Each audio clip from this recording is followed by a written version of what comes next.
موتوا بغيركم عرض هذا كلمه ادو دليل او ليتو او ددك لعغها ادلك اد كبرك عيسينا قانتيدي الهي اي كاو قرنتay guriyaha ka dumisay ay ku qorantahay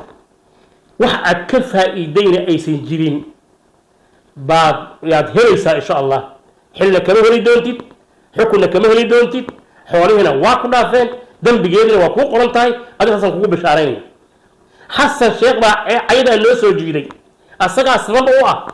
asaga meydku sujuudo asaga markuu qof arkaba sujuudo asaga qof daliil oo liita asaga damac xun asaga mabda lahayn oo wuxuu asaga sharci inkiri maanta sameeyay saadaradeed madaxweyne magaca madaxweynimo meel uga dhacay haybadii dawladnimo meel uga dhacay Soomaalnimadu meel uga dhacay in la iska qabto sharafteena laga badbaadiyo buu xasan u baahan xasan waxaan ugu hambalyeeynaya lacagtii dadka aad ka dhacday oo boosaska dadka aad ku galatayna adeer laaluus baa lagaaga qaatay qaarna hubbaad ku gaday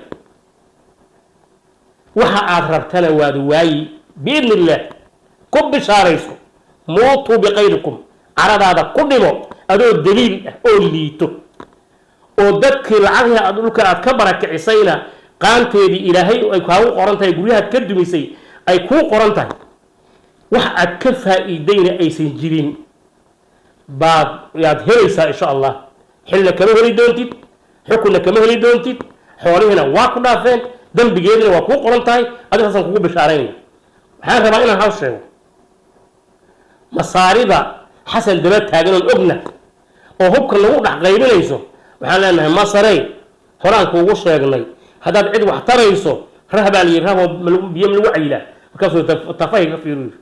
bawdiyaha ka fiiriyo hadda lagu cayilay masar waxaan leenahay haddaad cid wax tarayso hadduu alla kuu sama ogol yahay falastiin bay ka muuqan lahayd daris kula ah oo gabdho iska qabtaan oo suu hadduu alla kuu sama waxbay isku tihiin oo ab kale oo daris aad tihiin taasaad wax tari lahayd wadaan ceelkeeda gabta ceel kale biyo kama keento masar taasaan leeyahay waxaan rabaa inaan u sheego masar dadka Soomaalida ee qaarkood ku dhunsan masar iyo Itoobiya xigto qofkii caroon lahaa iyo qofkii baqti lahaa say u taala maxay ugu xigtaa hada daris baa manahayde dadka leeyahay baa istaalada jaalada dhaxdii jiifay wadanka Itoobiya wax ku leenahay hadaan Soomaalinahay dadkayga iyo xoolaha anaga baa dhex daaqaye dad baa xalqa inay yiraahdaan masar waa gaalo oo masar waa muslim oo ta waa gaalo shacabka masar kulli gaal muslimiin ma qarba gaala haduu ala ku hayday shacabka Itoobiya kulli gaala ma qarba muslimiin abi ahmed waayahan ma baqaanay aad buu aayaha iyo xadiista u dirishadaan asoo rasuulku sallallahu alayhi wasallam dhageysanay laakiin se waxaan leenahay adeer waxa doontaan sheega